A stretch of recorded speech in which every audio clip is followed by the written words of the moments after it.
You are now tuned in to the Gifted Gab. Nah, man, because sometimes you be watching porn and then you go down the rabbit hole of porn and then you end up watching some weird shit and you're like, oh, I'm a bad person. Because you still came. You know what I mean?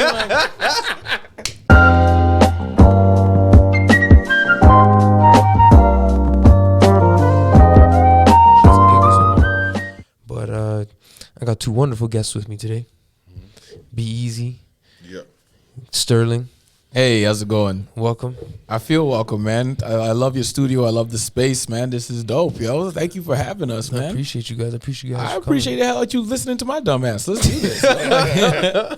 I listened to Corporate it. Clean, man. That shit was funny. Oh, thank you so much, man. Yeah, Corporate Clean. The fun thing about that album is that it's a clean album. It's typically not my style. And to record that album the night before, they found me passed out drunk in an alley. Then they cleaned me up. And they're like, this guy has to record a comedy album in the morning. Like he's never gonna do it. And I came downstairs in tip-top form and knocked the hell out of that set. And they're like, this is why we hire him. He's a real professional. They're like, a minute ago, they're like, a few hours ago, we thought he was dead. And now he's just on stage, just telling jokes, just like bang, bang, bang. And I'm like, you know what I mean? I'm not proud of my slip-ups with drinking. It happens to everybody. Yeah, man. If you drink long enough, you gonna have one of them. I woke up in a place I wasn't supposed to be. I woke up in a different city. The album Corporate Clean is special to me because it's the corporate hour that I was using for most of my career, and I'm ready to retire it and start new. And so I figured, like with all good material, to give it a good resting place in the memory banks and in the history books is to put it on an album. I'm very happy with it. I think it's honestly my best album to date. And if you get the opportunity, man, check it out. Sterling V. Scott on Spotify, Amazon, Apple Music, man, whatever the hell you use. Pick it up, give it a spin. You know what I mean? And then hit me up at Sterling's Jokes. Let me know what jokes you liked. And if you hated the album, you know what I mean? Don't message me. It's just For us, tough to do clean comedy. Like clean comedy is, I find it like, I can only think of one guy off the top of my head, I know a couple, but the thing about clean comedy is when you think to write clean, it will be difficult. One of the best advice I ever got was write jokes. And whatever is clean, you keep, and whatever is not, you don't use. Mm-hmm. And I mean keep as in keep for your corporate show, not as in throw away dirty jokes. Mm-hmm. I love all jokes. Mm-hmm. And when I kept that mind frame, it took me a while before, it took me 5 years to put together my first corporate clean hour because I followed that process. And yeah, other people are like, man, 5 years, that's a long time. And other people probably did it faster. But the quality of my hour was fire because of the fact that the jokes just happened to be clean. I wasn't trying to be clean. I just took what was clean. And also, I don't feel like I'm selling myself out when I'm doing the material because I didn't write that material for them to be clean. I wrote that material because I thought it was funny. And so my corporate clean set, one of the number one compliments that I love is that people don't even notice that it's clean. They don't even think anything of it. Yeah, until you said it, I didn't know. Yeah, if you just listen to the album, it just sounds like a great album to listen to. And it's like, because you get that concept of your mind of clean where it's like you got to tiptoe and dance around subjects and stay away from things. Whereas in that album, as clean, you could play that for your grandmother. Just don't play the bonus track because that's why I talk about being found in an alley. But I actually did put explicit, it's only on the bonus track. The album is clean. It's 44 minutes of clean, family-friendly PG-13 comedy, but track 22, I say a lot of shit. So stay out of that track. But yeah, it's a great album. I'm very happy with it, and now becomes the next phase, which is to start new. That's like the hardest, most difficult. You know what I mean? Like they say, when you drive a car in stick, the hardest gear is the first one, but it's also the one that gives you the most push. And so starting with this new material, a lot like driving stick for the first time. I suck. I'm terrible. I'm like, my jokes ain't doing well right now, and I love it. I love the process. I love the honesty from the audience because I tell 100 bad jokes to get 10 good ones. And so right now I'm telling my 100 jokes. And as I get the 10 that are good, then you harness and you refine those 10 jokes. And when them 10 jokes are fire, you go, okay, now I got to tell another 100 jokes. And then once you finally get to your hour, now you got to it's like they're all notes, but now you got to make a song. And so now you got to put them all together in this symphony of words that elicit an emotion every 5 to 30 seconds from human beings who've never met you, but at the end of it think they know you. And so that's why, as eloquently as I made that sound, it's the reality of what we do and why I'm surprised that comedy is not even looked at as an art form in Canada. At this point in time, it is not an art form. It's not considered an art form. There's no grants for us specifically or anything like that, like how they get with music and stuff. And so we're still fighting for that. But it's that art form and that process that allows me to become greater on the next album and the next and the next and the next because, steel sharpening steel. I know what I had that was great. I know what great sounds like. I know what it's like to kill. But I can't rely on what I had before. I have to build that tool again. And it keeps those muscles strong and allows it to be where you're sharp, that you don't age. Your comedy doesn't age because you grow with the times. You know what I'm saying? And so I'm really excited on looking for the new shows that I do. And if you come to one of my shows and I'm bombing, those are my 100 jokes. Hey, just some nights you got to hope for 10 and 1. You know what I mean? If I could tell 10 jokes in a night and one of them work, I go home happy. I go home ecstatic.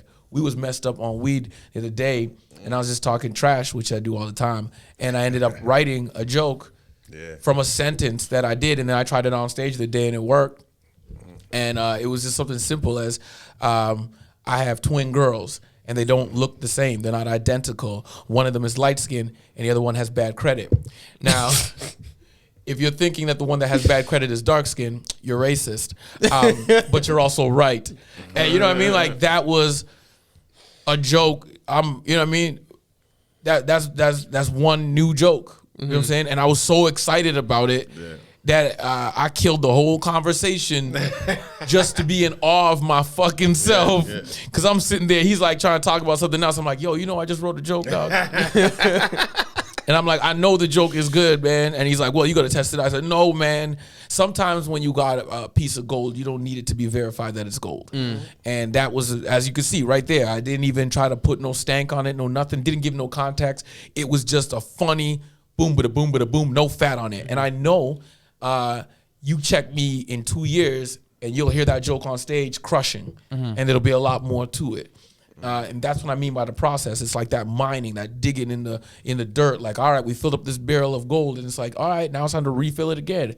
And it's that this is why I tell people who do stand-up comedy or who ask me about stand-up comedy, I'm like, if you don't fall in love with the process, don't do this thing. Oh, I think that's everything. It's the process of creating that new hour, which sucks. It sucks. But it's that process that you have to fall in love with in order to create something magnificent, and then know that you have to give that away and start again. I think so. If you don't love that process, you can't. That's the fun in anything, whether you're doing sports. Yeah, the montage is always the best thing in a Rocky movie. You know what I'm saying? We don't. The fight's good, but we want that montage. It's true, and that's what it is. You gotta have that montage. If you don't have that comedy montage of you writing a joke, telling the joke, failing at the joke, going back home, trying it again, listening it again, watch it again, telling the joke, failing the joke, then all of a sudden you get in the ring and you're like, does the joke work? And it's like, oh my God, here comes the joke. And it hits, and you're like, yo, I knocked this motherfucker out. And it's like, you know what I mean? The fruits of your labor are not as enjoyable as the labor. No. And if you don't feel that way about this, I feel like if you don't feel that way about anything, like you think about any great people, you think about, Kobe, God rest his soul, Michael Jordan, you look at any of their work habits, they never stopped working. The game was supposed to happen. What they do in the game is supposed to happen. because what they do in practice. I think Michelangelo said it best. He said if you ever seen how long it takes me to make one single brushstroke, then you would not be surprised at what the finished product would look like. You know what I mean? Like, he puts so much effort into the process of creating something. So you're looking at this and be like, wow, that's amazing. But he's like, just to do that one brushstroke probably took me 10 days. To the point where it looks effortless. Yeah. Yeah, you know. And that's the beauty of it, is the fact that if you're a comedian and you're so good that people think that it's effortless, that they could do it, that's how good you are at that art. Because, you know, anybody who takes too long to explain something doesn't know what the fuck they're talking about. And anybody that can make something look easy that's complicated is because they're so good at it. And so that's why I love the process. And, you know what I mean? Like I said, once again, Corporate Clean. Make sure you guys check that album out. I'm actually way funnier than I am in conversation. I know sometimes I get intense, and then you might think like I'm a young Malcolm X or some bullshit like that. But you know what I'm saying? It is funny. I'm a dirtbag motherfucker, and we'll get into that later. But yeah, man. About Malcolm X, I thought you were Scarface the other night. Yeah, I probably was. This motherfucker came home drunk. Talking about, So say goodnight to the bad guy. You're all a bunch of fucking assholes. You know why? You don't have the guts to be what you want to be. Like, you need people like me. I said, oh shit, this Scarface. I did do that. I cannot deny it. I do not deny a single part of it. I had no idea that it was a Scarface that I was doing. I was just really angry and really angry. You know what I mean? Sometimes it gets like that, yo. Sometimes.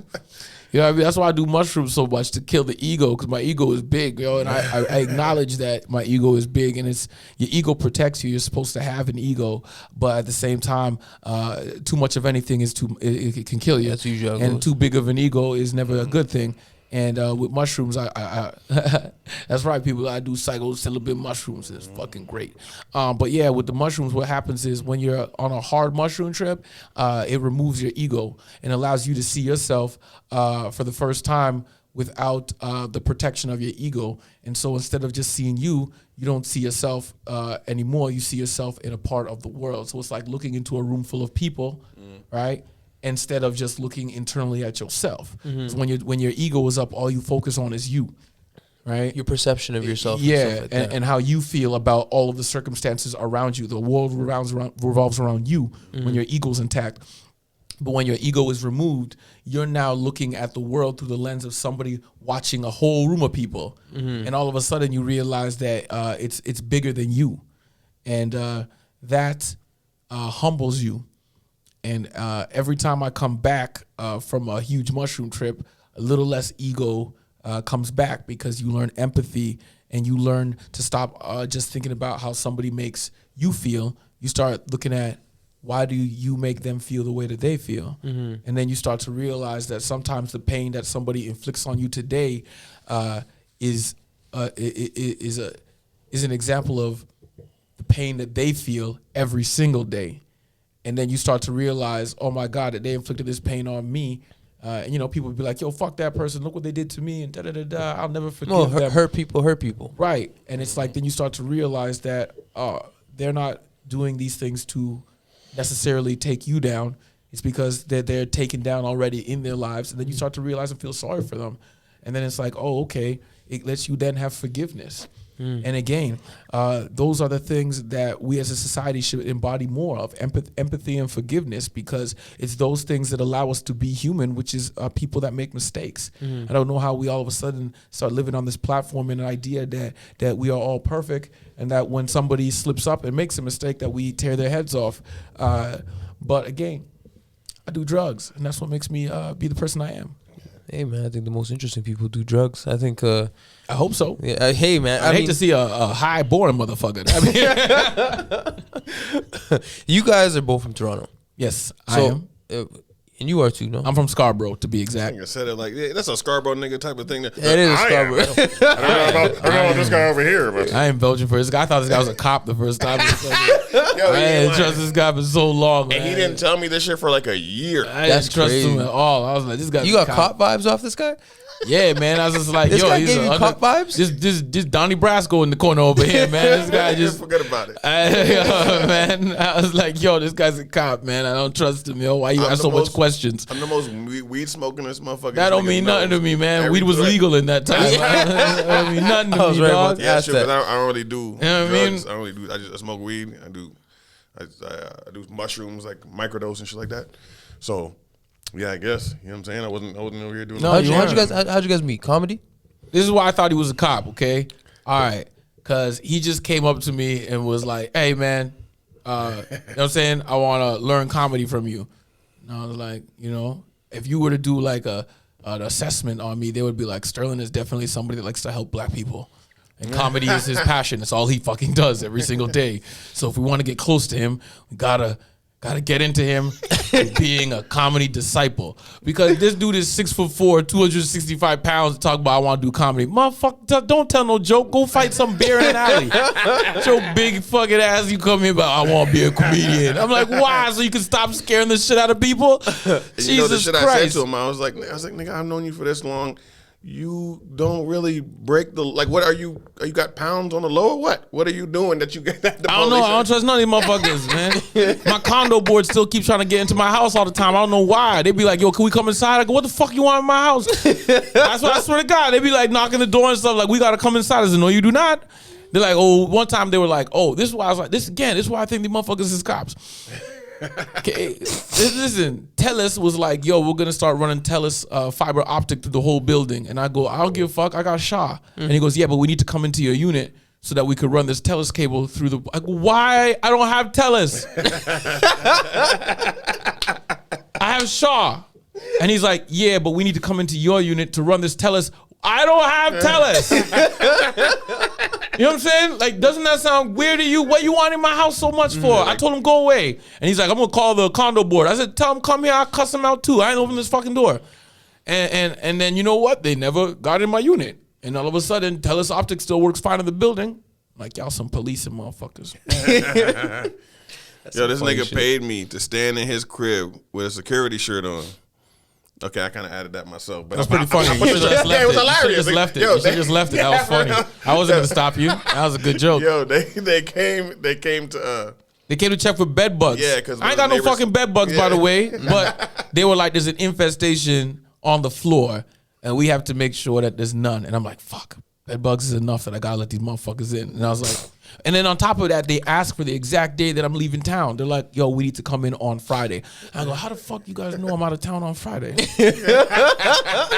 They got that fiber optic so then they in were there. like, yo, we want the keys to your unit. And I said, no, you will not get the keys to my unit.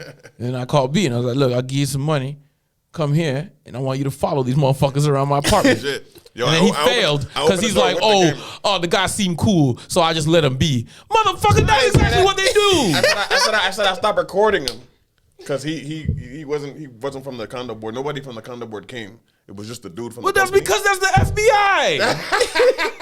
You never watched Bad Boys 2? I never left him nowhere in the crib. I stopped recording him because I was like, okay, he's actually doing. You know what I mean? Yeah.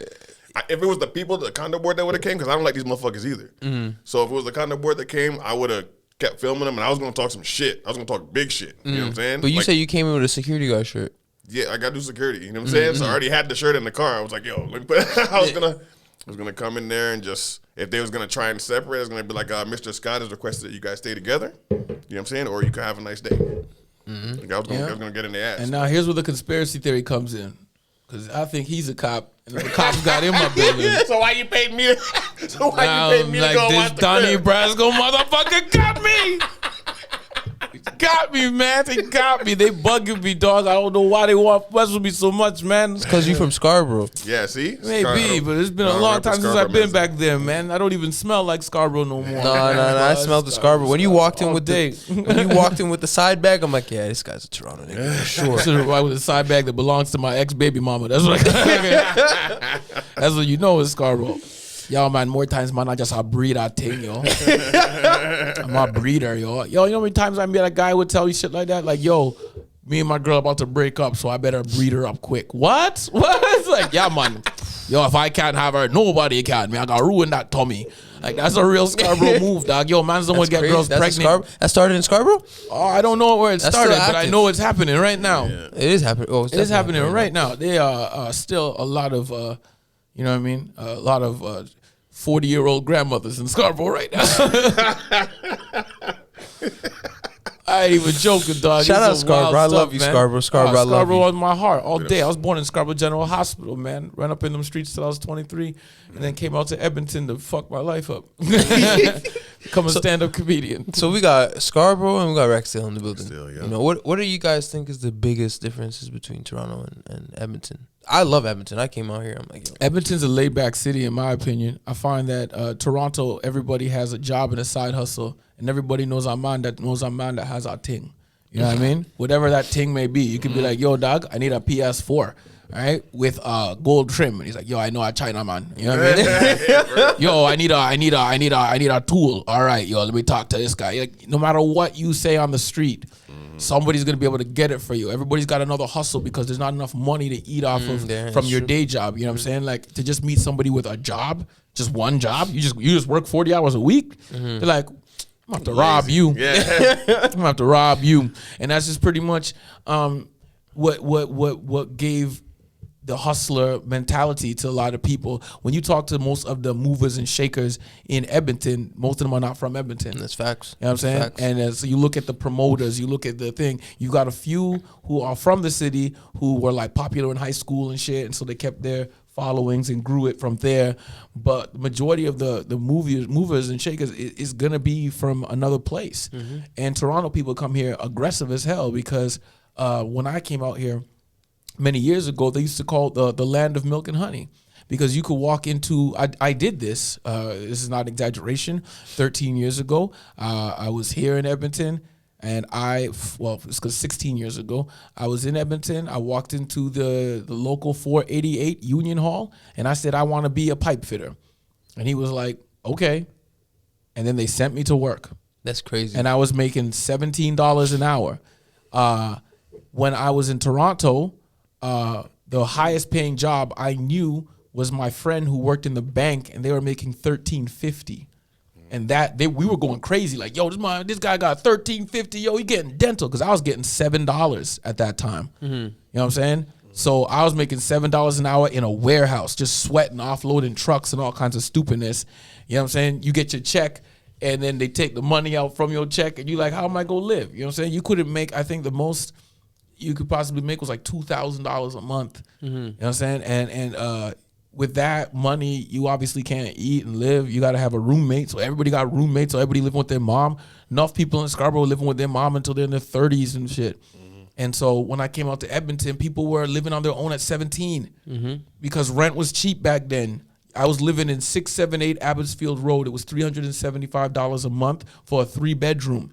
That's cool. And so we were splitting it.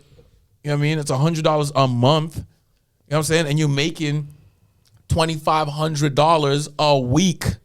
Every week I made $2,500 a week, and that was my take home. You know what I'm saying? And so all of a sudden I go from $7 an hour, $2,000 a month, to making almost 5 times, 500% that money, and so I got fat.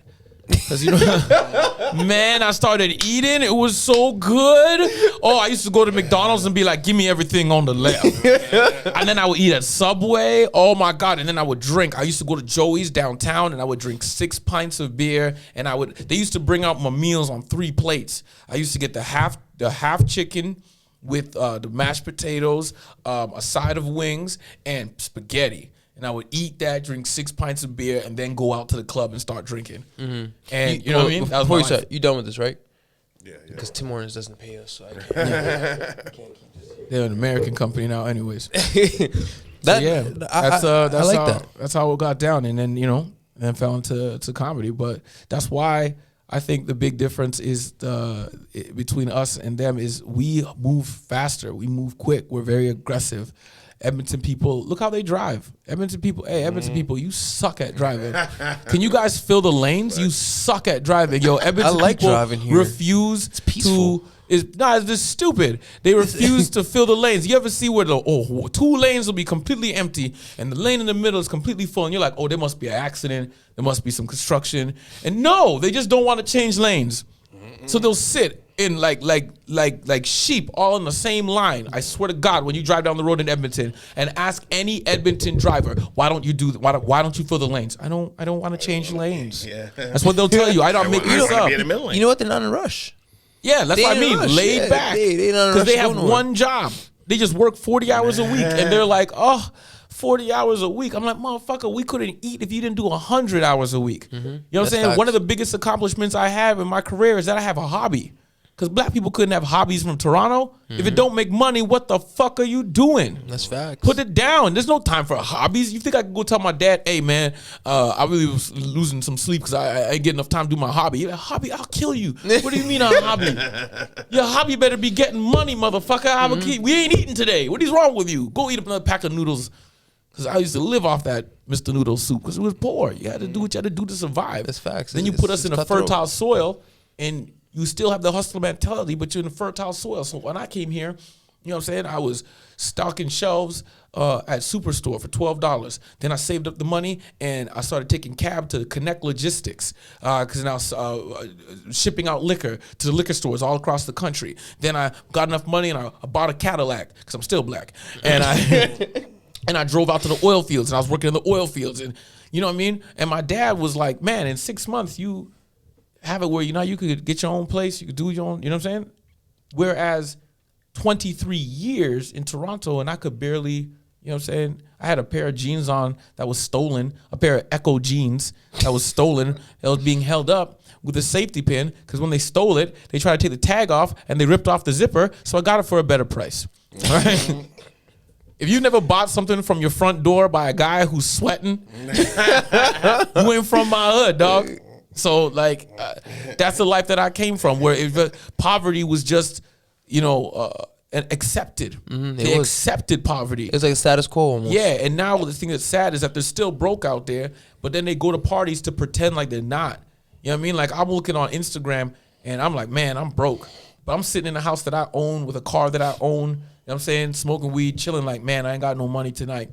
And I'll go on Instagram and I'll see people from Scarborough who live in their mama basement who needed a ride there to get to the club because they don't have a car, who then try to get there early so they have to pay to get in. And now they're drinking from someone else's bottle, but they acting like they bought the bottle. They balling. Like in Scarborough, it makes me laugh when you see one man buy the bottle and 10 guys take a picture. You know what I'm saying? Everybody be like, all right, this is the group shot. Okay, I need one for my Instagram. All right. It's sad. It's like, you know what I'm saying? Like, you're so caught up in pretending to be rich, you forgot how to even try to be rich. Get wealth. Yeah. Forget rich, just get above water. You know what I'm saying? Like, enough people from Scarborough have called me asking me for money. I'm like, I'm a comedian. How am I the one that has more money than you? I don't have a guaranteed paycheck. My paycheck comes from hustle. I wake up every day and like, how am I go eat? And so like, I gotta look 3 months ahead. If today is November, I'm looking at how am I eating in February. You know what I'm saying? You have to be a different animal when you're self-employed. And that's why sometimes I believe, yes, that there are some things that happen that hold black people and people back in general. From obtaining wealth, but I would say about maybe 50% of it is our own fault, because a lot of people don't want to put that work in. Accountability, man. You know what I'm saying? They don't want to put that work. It's work. It is work, man. I joke and I always give off the impression that I'm lazy. You know what I mean? But a lazy man can't have the life that I have. You know what I'm saying? And I do that lazy attitude because then it allows others to feel comfortable around me, because then they feel like their laziness is accepted. Because if I'm too, say what you want, they're like, oh, change your circles. It's not that easy, because if you're too ambitious and too drive worthy, it will piss off the weak. It does piss off the weak. And absolutely. they will start, they start to hate you because you, like, they don't want you to win when you're hustling. And the reason why they don't want you to win, because if you win, and there's no excuse for their failures. And so if you're succeeding and they're the guy sitting next to you and they're failing, what's their excuse? Their failure is now on you. And that's so they want you to fail. And that's why when I left the borough, I never went back because the mentality is always like I'm one of the top comedians in the country, and my own friends will say things like, I'm not gonna pay to come see you. It's you. And I'm like, yeah, I'm on TV with Dion Cole and Brent Butt and Jeff Dunham. Shit, I'm on TV every single year. Mm-hmm. What have you done? Mm-hmm. You know what I'm saying? But they're looking at me like, ugh, I can't believe I got to pay $20 to watch Sterling. Well, and it's sad, but I mean, people that come from what you come from can't fathom that you were able to accomplish whatever with the same resources that were at their disposal. You know, I find that a common theme in Toronto is that some people, you know, they got the strong head on their shoulders, they cut the distractions, they get the shit done. And then the people that are next to them are like, well, nah, fuck that. I ain't paying to go see him. But they'll jump on as soon as you make it, though, being like, yo, I was there with you, dog. You know how many people will write me messages like, hey, man, I don't like your pictures or come to your shows, but I follow you on Instagram. I see you, big dog. I'm like, get out of here, man. Get out of here with that bullshit. Well, how you... That's what I'm saying, yo.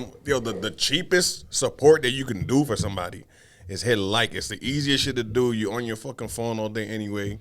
Tap your finger 2 times. You know what I'm saying? Like, I don't get it. It's a weird, like, we've moved into a weird space when it comes to this, the phones and the social media, and like what you were saying about people going on Instagram and taking pictures with bottles, and it's just a really different space to operate in. It's like a lot of people are here faking this funk in order to look a part that they don't, I never really understood it. You know, before I started getting into the really not Instagram, but like creative stuff, I was like, I didn't even have an Instagram for like a year. At one point my shit got deleted. I'm just like, fuck it, just fuck Instagram.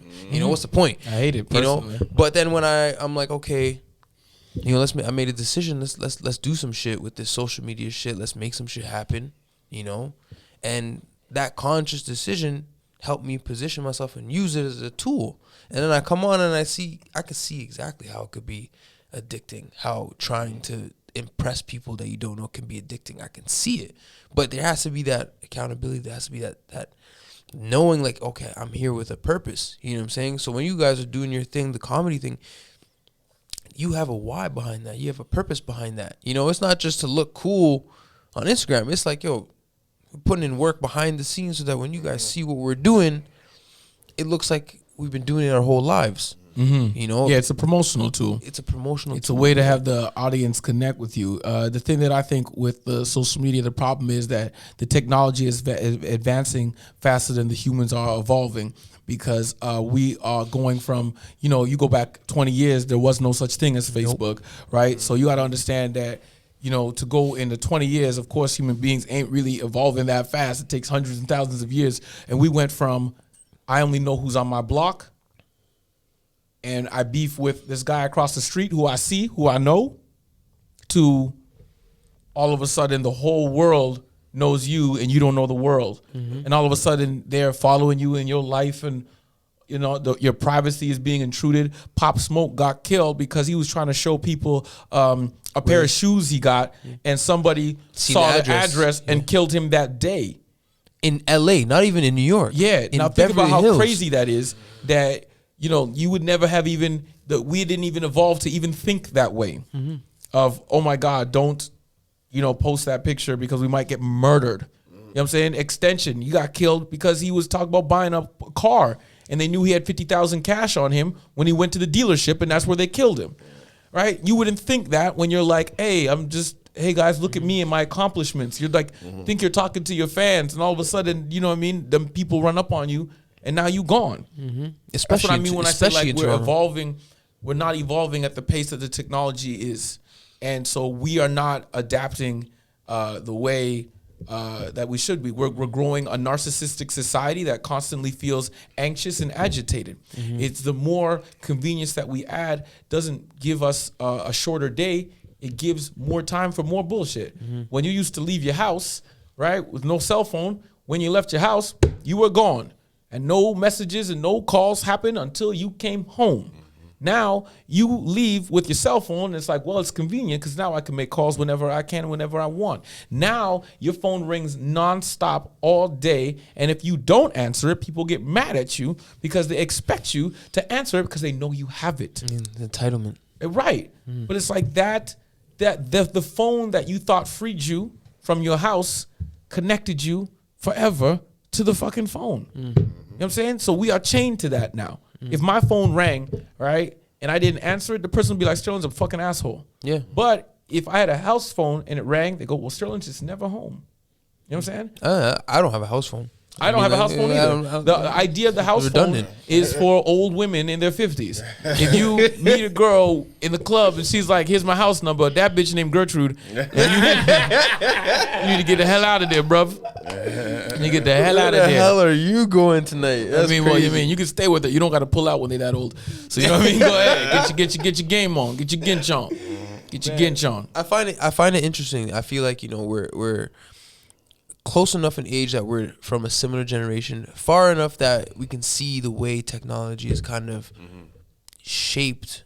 Yeah, I'm older shaped than our the society. internet, so I saw the internet come in, and I've seen it evolve to where it's at right now. I'm 38, so yeah, I'm 2 years older than the internet. See how old I am, kids? Dying. But yeah, so like I watched internet from when it came in on a modem, from when they introduced it, and they were like, well, we've had it, but it was used for the military, and it was a way for the military to communicate. And when we went from house phones having to, you can't use the house phone if it's on, to, I remember watching Dave Chappelle on a 12-inch box computer screen, and waiting for it to buffer to hear them say, I'm Rick James, bitch. You know what I'm saying? Like, that's how people who are talking like they love Chappelle, I'm like, y'all weren't watching Chappelle him show on stream like that. Like, and you know what I'm saying? Like, I'm from the generation where you didn't have Apple Music. You had LimeWire. And you just, Gave your computer LimeWire, AIDS just exactly. for a song. Exactly. And sometimes it was worth it to get that mixtape 97. Ooh, it was you know what I'm worth it. saying? But like, think about that. Look at LimeWire to now today, how fast that change has happened, to where in 1997, you would buy a CD in the store as soon as it came out. You'd be in the store in the line. There used to be a lineup in the store to go buy CDs, right? Now, I think Drake was the last person with his very first album, was the last person where I heard them shoot. This will go way back. 50 Cent versus Kanye was the last time stores had lineups for CDs, okay? Now, your CD comes out, ain't nobody buying it. Nope. They're streaming it. That's actually an interesting point you brought up, because I have a very interesting question about that, because obviously the music business has changed with the internet. People don't buy CDs no more. Yeah. Contracts don't make any more sense. How has this progression in society changed comedy? So what it did was a good and a bad, but I'm going to say overall good, because what it did was it took comedy and put it on a world scale. Now a person from England can have fans in Chicago. Now a person from Vancouver can get love in Switzerland. So it made it global, but in making it global, we lost local, which was the CD sales and stuff. And so now you got to make your money through Sound Exchange by having your album play on radio stations like Sirius XM and stuff like that, Raw Dog. That's where you get your money now. Now when you put your album out, you just got to hope that it's in high rotation, meaning that you have tracks that are played a lot on a regular basis, and then Sound Exchange comes in and pays you for these radio stations using your music, your comedy. So it's great for somebody like myself who is not a star yet, so that like if I put out an album, which is why when I put out Corporate Clean, that's actually my second album. My first album I was released through a record label, and I gave up 50% of my royalties to them so that I could get this album made. And also that they threw in a little bonus of helping me get my visa. But I gave them that, and that was in 2017. Every year, I get between 15 and 20,000 US from the plays from that album, which means that the record label is getting 15 to 20,000. So instead of me getting 40,000 a year, which would have assisted in me being more free and having the ability to say no more to garbage gigs, now I'm still struggling. So then in 2019, I said, well, I actually was supposed to be March 27th was when I was supposed to film. My Corporate Clean was supposed to be done March 27th, and then COVID happened. I'm actually glad it didn't happen at that time. I'm way funnier than what I was at that time. I hope so. Yeah, definitely. It allowed me to find a value within myself and realize that what is a record label?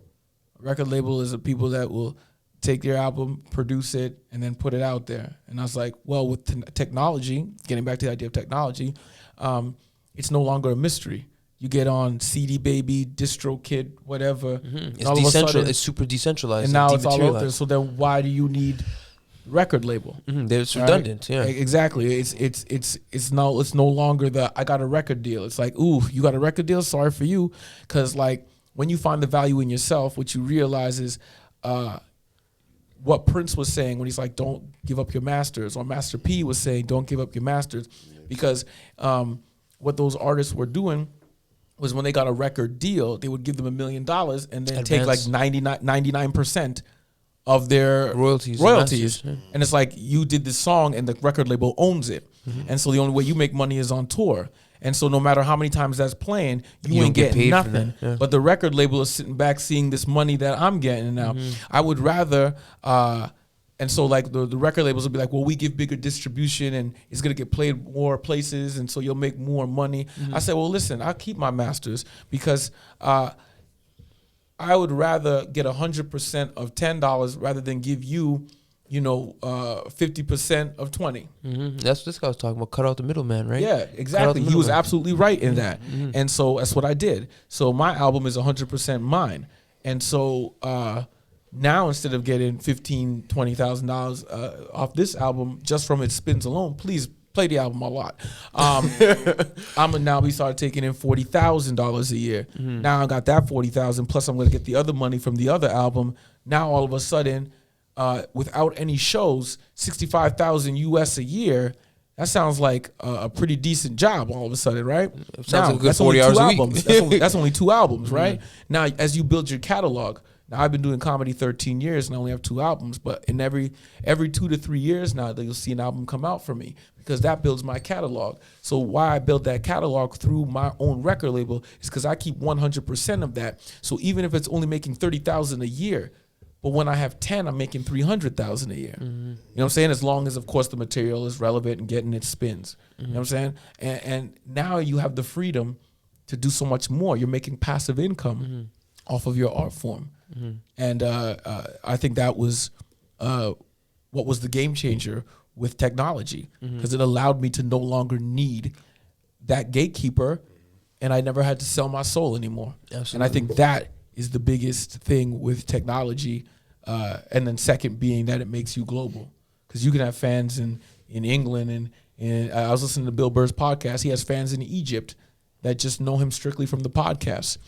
And it's like, that's pretty dope. He's like, I can't believe it. Like, people in Egypt are listening to me. I'm this guy from Boston who's living in LA. It's the other side of the world. That's the brilliance that I believe the 2 biggest things that technology did: allow us to free ourselves and allow us to be heard around the world. Obviously, the business model with comedy is probably shifting because, COVID and stuff like that. How do you feel about the pressure of having to adapt with that? You take this one.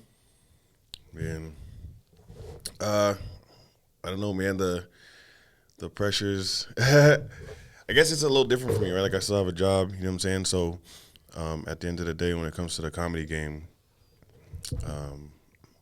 I'm still in a stage. I'm kind of earlier on, right? I just started like last year, so putting comedy first is the main thing for me. I'm just always trying to get as many shows in as wherever I can, and because COVID, there's no shows anymore. You know what I'm saying? Like, that's the issue. You know what I'm saying? I'm thankful for the little bit of shows that I can get in, and I hang around with this guy a lot, so you know what I mean?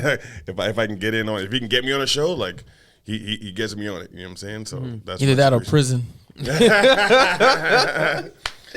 It's all right, man. I'm the police, so you know what I'm saying? Yeah, I mean, you gonna get out.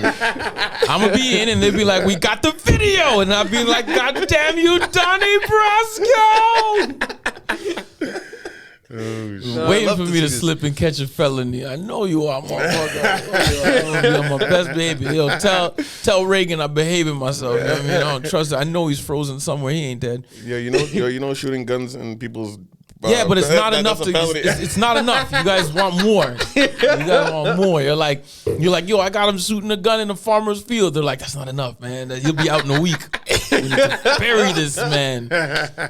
We need to get him on something good. He should have killed a goose or something. Let him shoot the loony. Let him shoot the loon.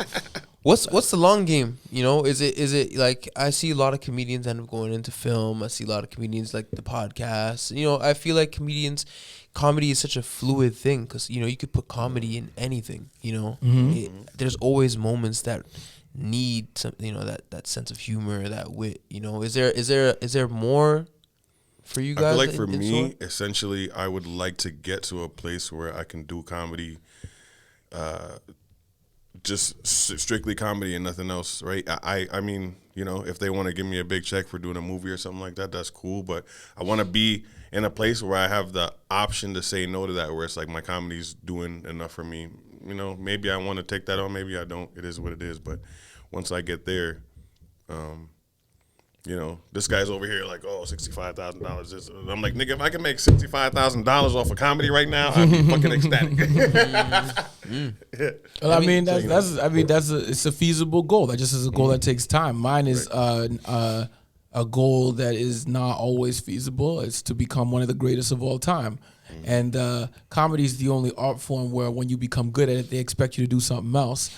I want to be doing comedy. Yeah, I mean, yes, I do love to dabble in other things. Of course, I want to be in a movie. Who doesn't want to be in a movie? It's fun. Who doesn't want to, you know, be able to explore the idea of, you know, making a song. You know what I'm saying? That would be great. Kobe Bryant has a rap song. You know what I'm saying? How much fun was that for him? And an Oscar. You know what I'm saying? Exactly. Right? So it's like, those are things that, yes, I would dabble in those, but just like Kobe, you're still going to know me as a basketball player. You know what I'm saying? So like for me, the end game is, can I become one of the greatest?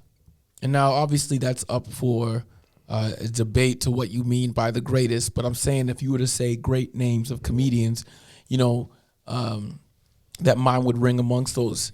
And you have to come to a harsh realization that with life, it's everything is equal exchange. And if you want something, then you have to give. And so if you're not willing to give your life in exchange for your goal, then your grandiose goal will not come through. So when I touch that mic, I put my life into it. And that's how I feel whenever I'm on stage, which is why it's different for me, the aggressiveness of my style and who I am and what my goals are. I've slept in cars. I do whatever it takes. There's nothing going to stop me because I hate where I am more than the pain that I'm going through right now. You know what I'm saying? So it's like sleeping in a car. You'd be like, I don't want to sleep in no car. I'm like, I hate where I am so much. I'll sleep in a car to move me an inch more. You know what I'm saying? So my end goal is to become one of the greatest of all time. I want to be the first Black Canadian in the history of stand-up comedy to do a nationwide stadium tour. It's never happened before. You know what I'm saying? I want to be that guy who broke out from under all of the oppressiveness that the Canadian media has done. Canada is well known for not supporting their own unless you're a folk singer or a country star. You know what I'm saying? And so to be able to pop my head out through all of that controversy would let me know that it was my comedy that sprang forth. You know what I'm saying? Not me, the person. Nobody cares about that. It's the material. And the more pressure and stuff that you put on me, the brighter that diamond will shine. You know what I'm saying? Pressure makes diamonds, man. You know what I'm saying? It does. It makes diamonds. I remember the theory that my dad had was like, if you want the purest gold, it has to be burned in the hottest fire. And if you're not ready for that fire, then you ain't go get that gold. And so that's a bar.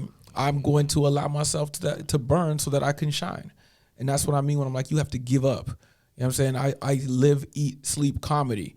And so every time a lady meets me, I'm like, I know it's going to be 6 to 8 months before she leaves me, because the same thing that she fell for me for is the same thing she's going to get sick of. Because comedy is my passion, so it's my job. It's my hobby. It's what I do in my spare time. I watch comedy when I'm at home. I go to open mics every day, and then I perform on the weekend. I'm comedy.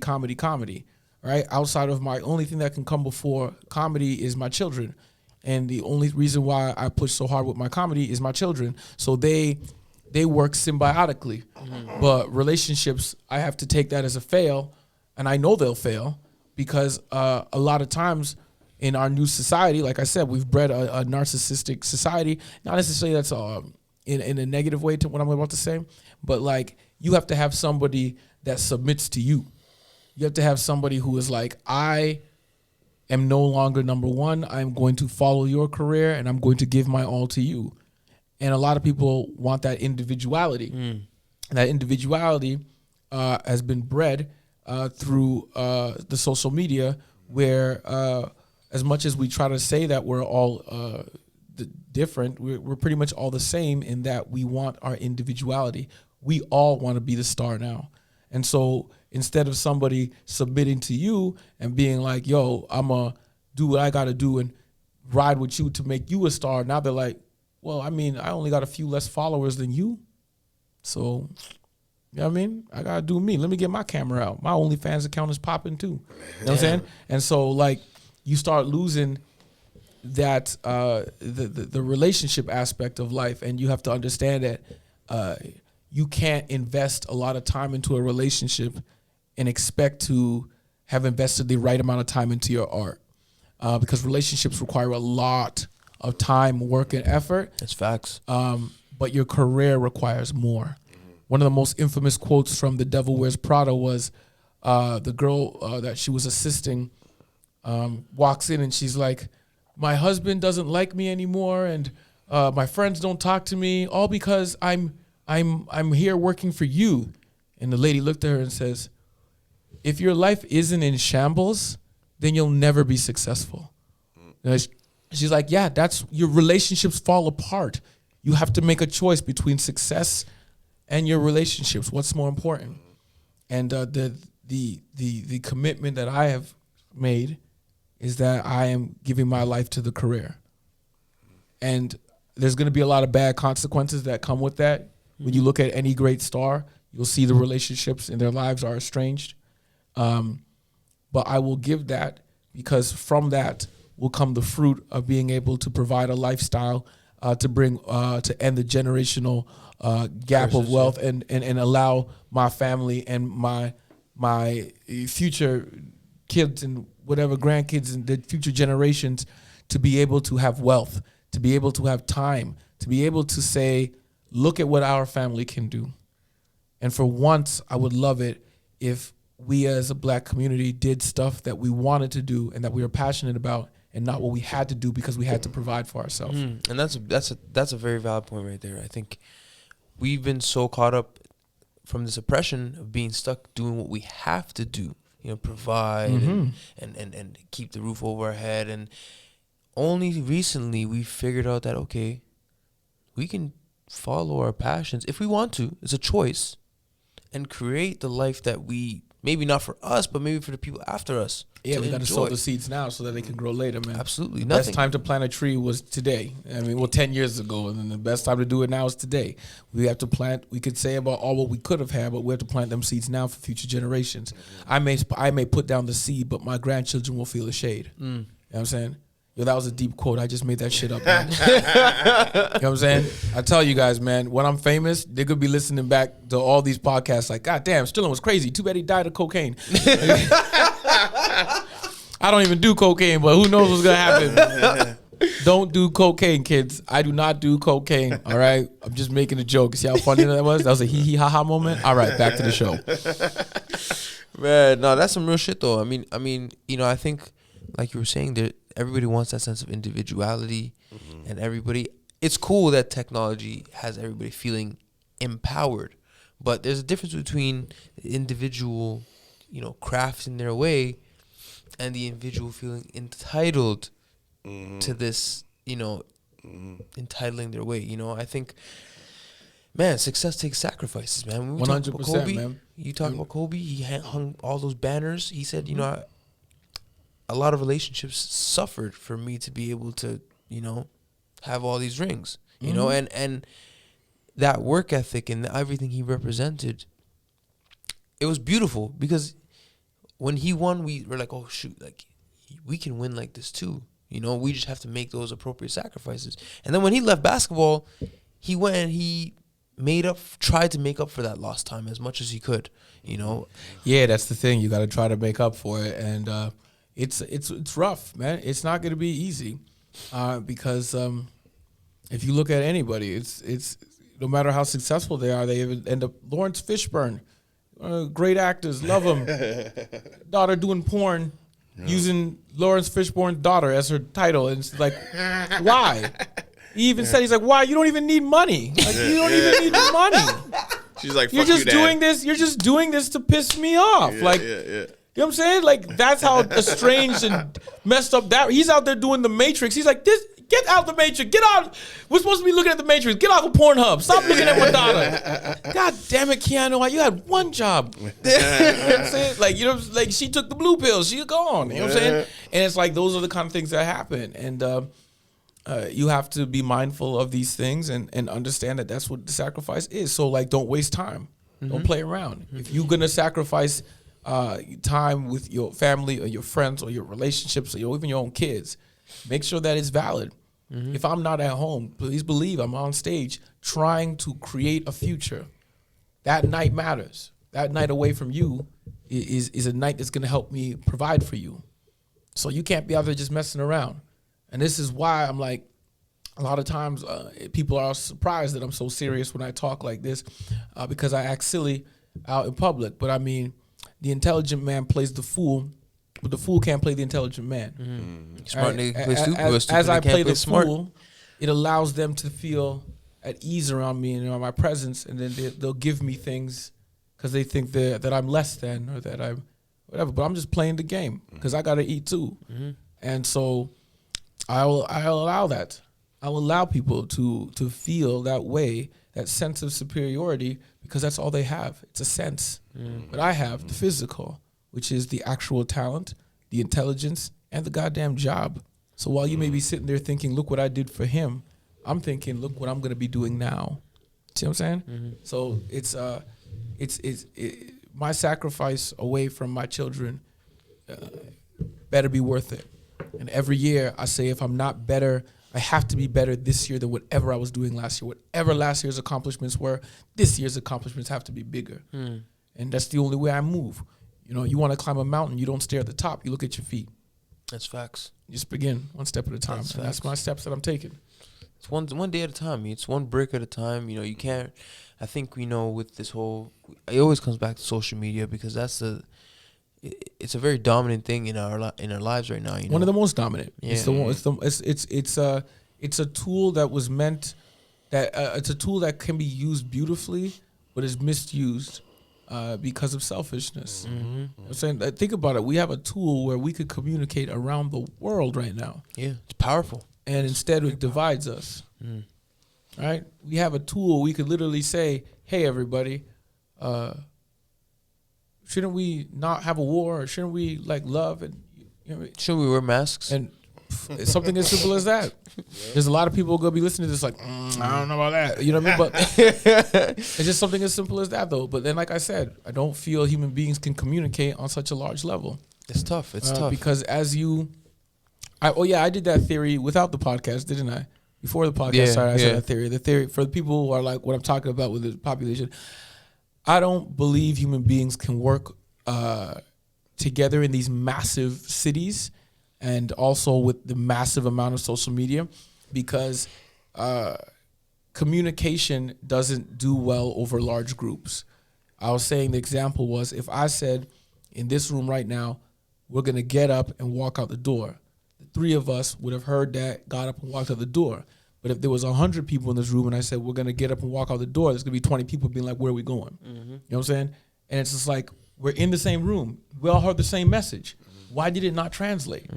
And I don't know why that is, but I feel it has something to do with, you know, they say that the human brain only can maintain 175 intimate relationships on average.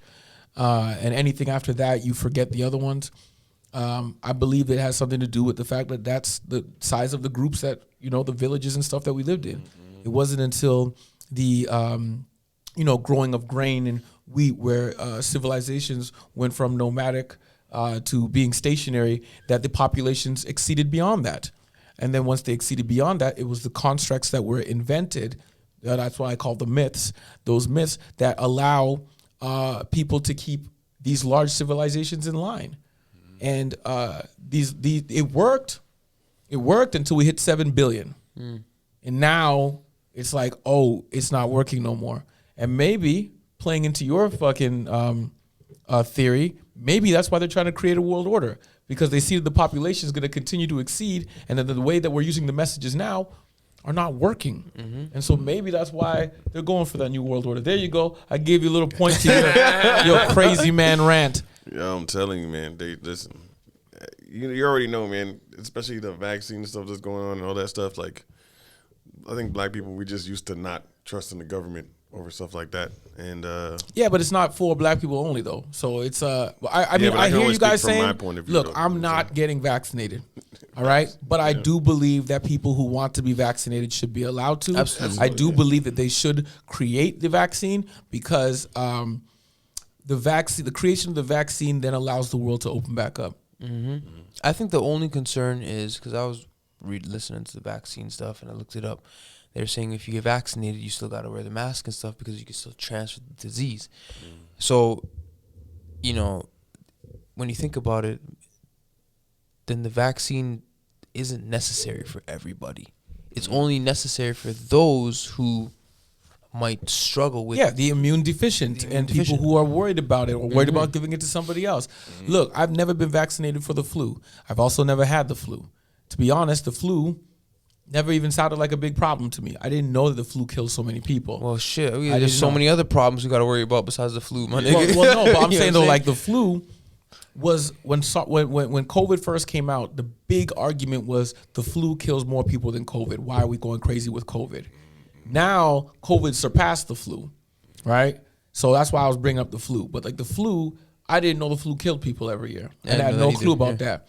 And I also been on planes, trains, and automobiles where people are sneezing, coughing all over the fucking place, and nobody ever cared. If you go back to 2016 and said, I'm sick, they're like, get your ass to work. You know what I'm saying? Can you function? Move. We don't care if they're coughing and sneezing in this motherfucking office. Now, all of a sudden, that's changed, right? Because of how COVID is now. So what I'm saying is with COVID, I don't believe personally it'll be a detriment or an issue for me. But I do believe that it is responsible of them to say, hey, we want to have concerts again. Cool. So do we. But we don't want to put 30,000 people in there and 5,000 have the virus. And now 1 million people have it. Because you just let 30,000 humans out into the public with the disease. And now you're messing up the economy again. It's So I political think responsibility. I don't think it's a new world order thing. I think they're just being responsible so that they could bring in large numbers again. And at a number of 30,000, like you're talking about stadiums and concerts, you're like, yo, that's a lot of people. And how easy is it for one dummy to mess it all up?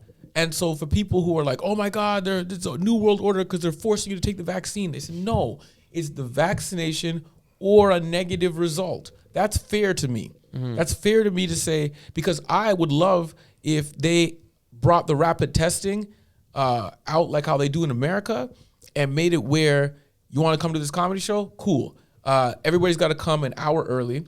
And we do rapid testing, test the whole fucking crowd. You get your results in 15 minutes. And once you get a positive, you can go watch the show. No mask, no nothing, just go watch the show. That for me would be great. That would be the best option for me. But you can't do that with 30,000 people, right? Yeah. So they have to show up with their own negative report and their own vaccination. But I'm saying if you're doing 200 people show, it's a very possible thing. In an hour, you just bang, bang, bang. You do the throat swab, bang, bang, bang, bang, bang. The throat swab takes 5 seconds. I've been tested for COVID, so you know what I'm saying. I believe that would be the best thing for us, because if you found out in that crowd of 400, 2 people had it, it's like, oh shit. You said the throat swab takes 5 seconds? Yeah, you open your mouth and then they fucking. But the results takes a while though to get the results. You can get the results as fast as 15 minutes, but in Canada we still have the slower ones. So they're trying to get it's a the different rapid testing. They're trying to get rapid testing to Canada. That's what Doug Ford and a lot of them want to do in major airports, which I'm in all of support of. But yeah, I want the rapid testing where we would be able to do that everywhere. Imagine if you were like, I want to go to the mall, and it's like, all right, we just got to test, make sure you don't have COVID. I mean, like, that's responsible. That would That's very literally keep our responsible. numbers down. And now if you're someone who's like, yo, man, I'm worried about COVID because, you know what I'm saying, I got all these family members who could die. Cool. You and your family members get vaccinated then. Because that's the fair for you. That makes the most sense. And this is why I'm saying that this is what they proposed. This is not me coming up with no crazy ass amazing idea. Outside of the rapid testing part, this is what they proposed, and people are like, again, like I said, the message don't spread. See how I said that message right here, and we all received it, and we all said, yeah, that makes perfect sense. They said that already.